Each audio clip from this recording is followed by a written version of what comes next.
Honor Flight is a program that flies World War II veterans to Washington, D.C. to see their memorial at no cost to them. There are 114 hubs, and we are the newest. We are the 114th hub.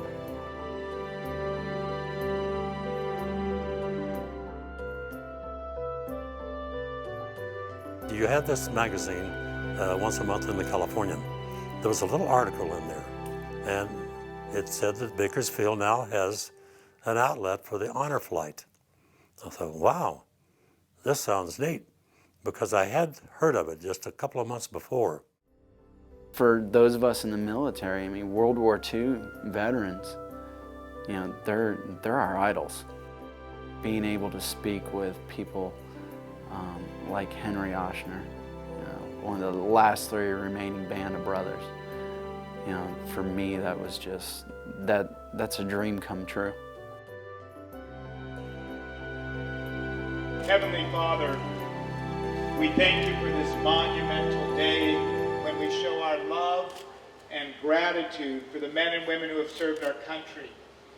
We ask you to bless this flight, and as you did many years ago, to bring our brothers back safely. We thank you, Lord, for those who have made this day possible by their hard work and generosity.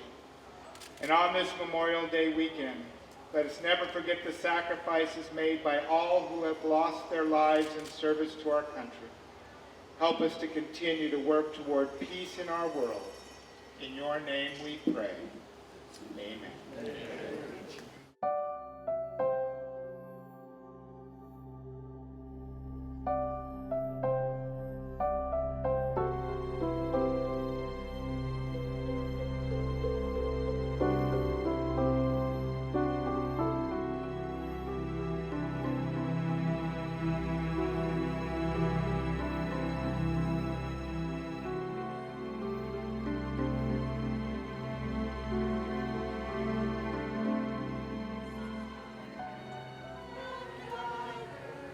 There was a group of people behind us that were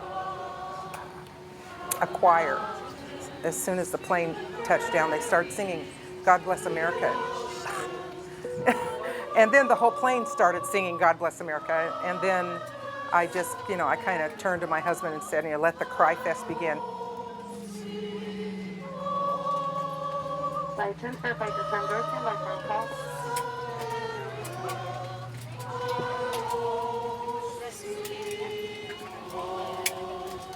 It was pretty outstanding when we got on the airport. You imagine all those people down there at 5 o'clock in the morning, you know, crazy to be able to just see these old men getting on board a plane, but nothing like it was in Baltimore.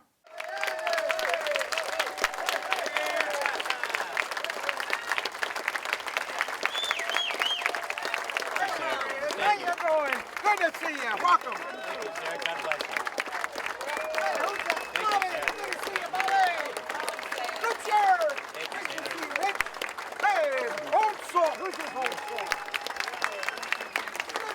Well, you know, we were coming through I was talking to Louis Kirkup, and we were coming through like a tunnel, and these people started to clap, and I turned around. I thought it was some movie star or baseball or football star come. I didn't know what was, nobody coming except us. What? No, then I find out that's for us.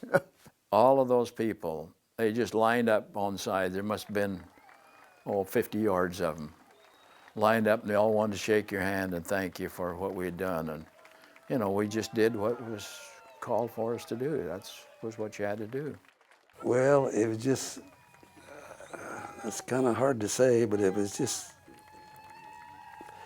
amazing. It was just, say, my golly, this is something else. And this sure is a great place. I kind of got almost like I'd tear up a little bit because when I first saw all that stuff. It just affected me that way.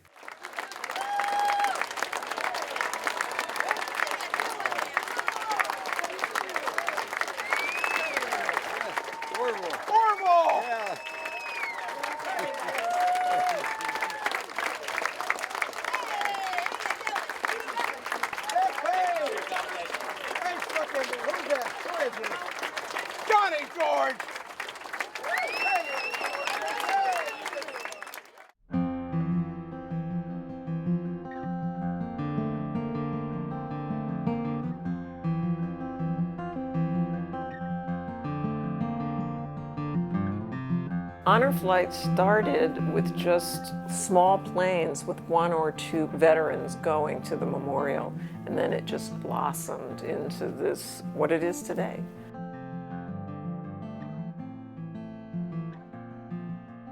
With regards to our trip to Washington, D.C. and being able to facilitate this for these World War II vets would probably fall in the top 5 things I've ever got to do in my life that are the coolest things ever.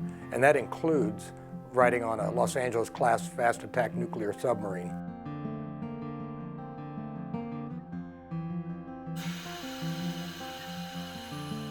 If you look at the grand scheme of things, you know, those guys, they saved the world. And they'll always tell you that, you know, we're not the heroes. You know, the heroes are the ones who have the white crosses over their graves, which is very true. But, you know, somebody had to come back, and somebody had to tell the stories. And that's what these guys are. And if it wasn't, you know, if it wasn't for them, Lord only knows where the United States would be at this point.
I couldn't believe it.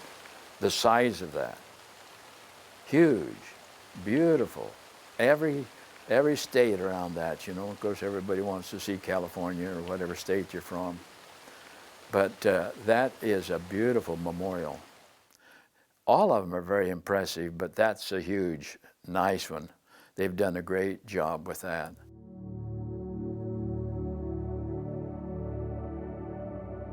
When I first saw it, the pictures don't do it justice. I mean, they're phenomenal, but just being there in person was just such an incredible opportunity to see it, to see the individual details. And I think every time as we walked around the memorial, I saw different things each time I went through that I'd missed on my first pass.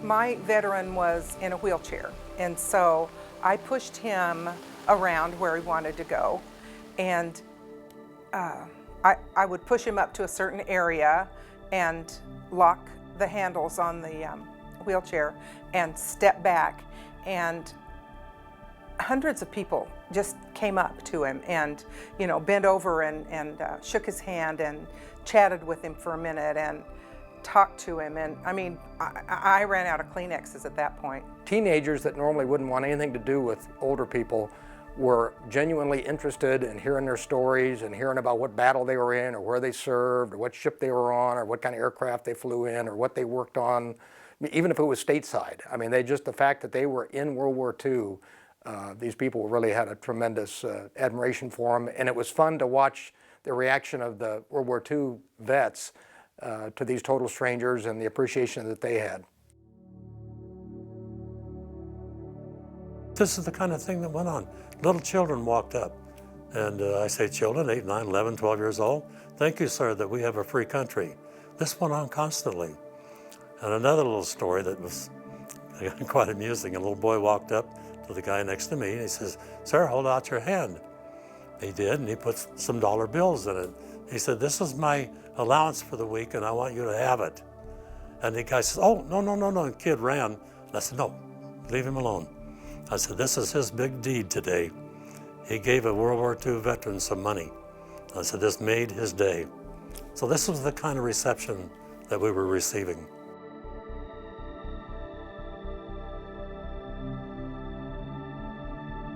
when I got over to New York, I guess it just got me. To think of all the guys from New York and the guys that I knew who are now gone, were gone then, they were the heroes. They're them here, and that's the price that was paid. All of them, I think, opened up so much at the World War II Memorial. And just hearing the stories, you know, and I remember Wesley had to walk away at one point because he broke down. And then he came back, and then we walked over to the Atlantic Arch, and just seeing Henry looking at everything and reminiscing. And then probably lastly, Henry wanting to take a picture of me and him and Wesley in front of the bronze paratrooper thing. Because, you know, we were 3 paratroopers, you know, basically a couple generations apart, you know, and it was great. And granted, I was the only 82nd guy, but, you know. When I got to the wall of stars, those 4,000 stars, each one representing 100 of our people killed. So that's what, 400,000. And so that became a sad moment with me because I know some of my friends were there, and but not named, you know. So it was just, again, totally overwhelming.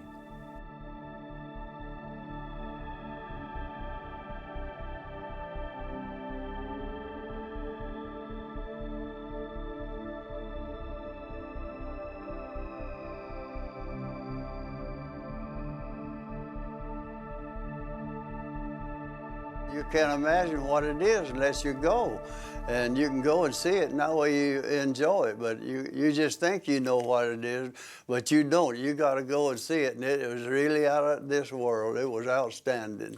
We try to do something special on every trip. For instance, on the last trip, they went to the Capitol and met Congressman McCarthy and had a private tour and lunch in his conference room. But there's always something special, and it potentially is different every time. Congressman McCarthy handled us in a manner I thought was beautiful. I mean, he was really sensational. Kevin McCarthy took us all through the Capitol. By the way, we were escorted by red lights and stuff in the police cars, and we're just like the president arriving, you know.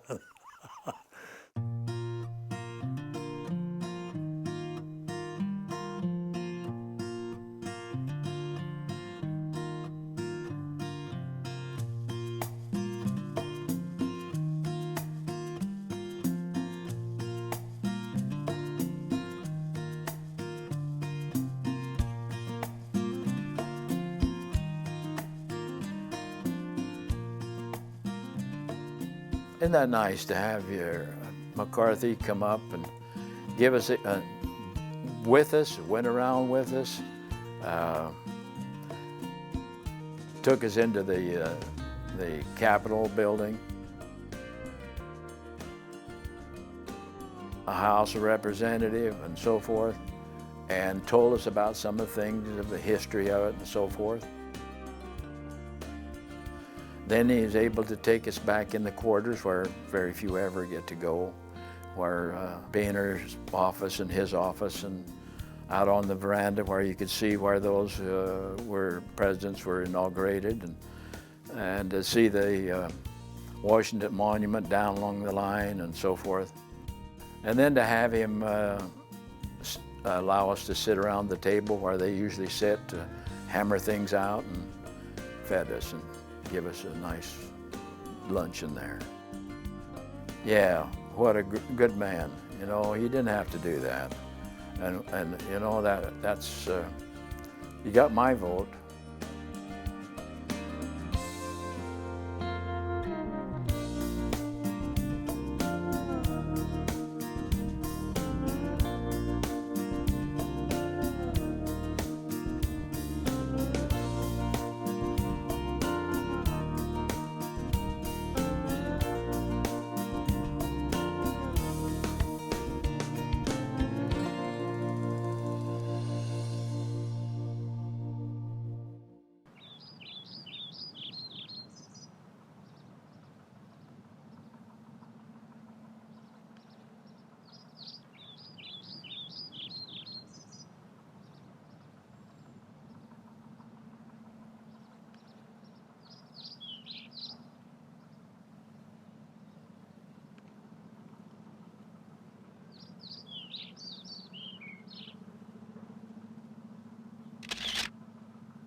I think we saw them all. I don't know. The Change of the Guard, World War II, Korean, Vietnam. We saw Iwo Jima, Air Force, Navy. I'm trying to think. I don't think we missed any.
Mail call.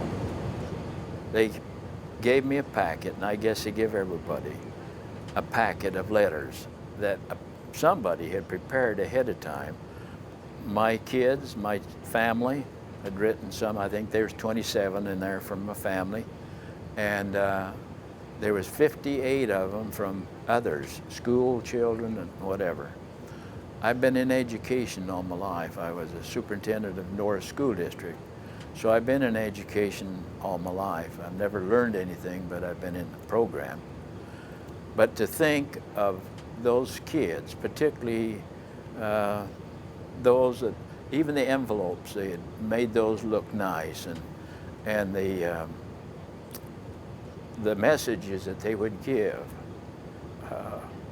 Kind of peculiar thing. I was sitting by the lady next to me on the plane when we received these, and I just reached in and grabbed one, and it just happened to be one that my wife had written.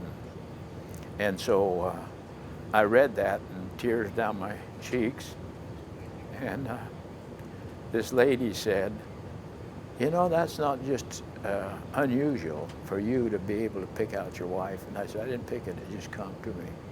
She said, yeah, that just doesn't happen that way. I read a couple of them, that's all I could handle. And then I read a few more after I got my composure on the plane. Then I didn't finish them till I got home. And they're a great memory. I'll never forget that. I would recommend this to anyone. I mean, it is such a rewarding experience, and if you're of decent health and you're able to push an individual up a slight incline in a wheelchair, and just to be able to give back to this generation that we're losing, to be able to facilitate their going back to see the memorial and provide a lasting memory, a memory that some of them have told us that was the coolest thing they ever got to do. That was the greatest thing they've ever done in their life. That would be the motivation, that in itself, somebody ought to consider being a guardian, because you're providing an opportunity for a World War II vet that they will never, ever forget. I think it was amazing. I think the people that got this together did a fantastic job. I don't know how much better they could do, but they just went out of their way to treat us royalty, and we seen everything there that we were supposed to see, and we just enjoyed it, and it was just amazing. It was real nice to see all the people there, and they were so nice and took pictures and shook hands with me and everything like that. It was just an outstanding trip, man. And it was so good. I'll never forget it, never forget it.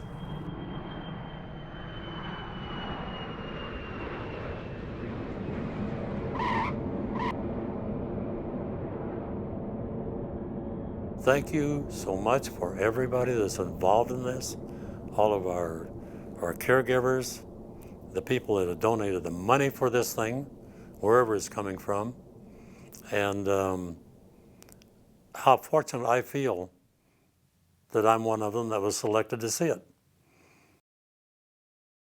I just wish I could think of more to say, because I'm so impressed by every moment of it, and for every step we took, every handshake we got. That tells me that patriotism is still alive, but totally overwhelmed by this whole thing. Me and this, I forgot who it was, we're wondering, what's all this clapping about? And we looked around again. I said, no, it must be for us. There's no more movie stars on the plane. We knew who was on it. So well, you know, I kind of liked that. That made you feel good, you know, like you wanted, and that's something that's always very helpful for an old man.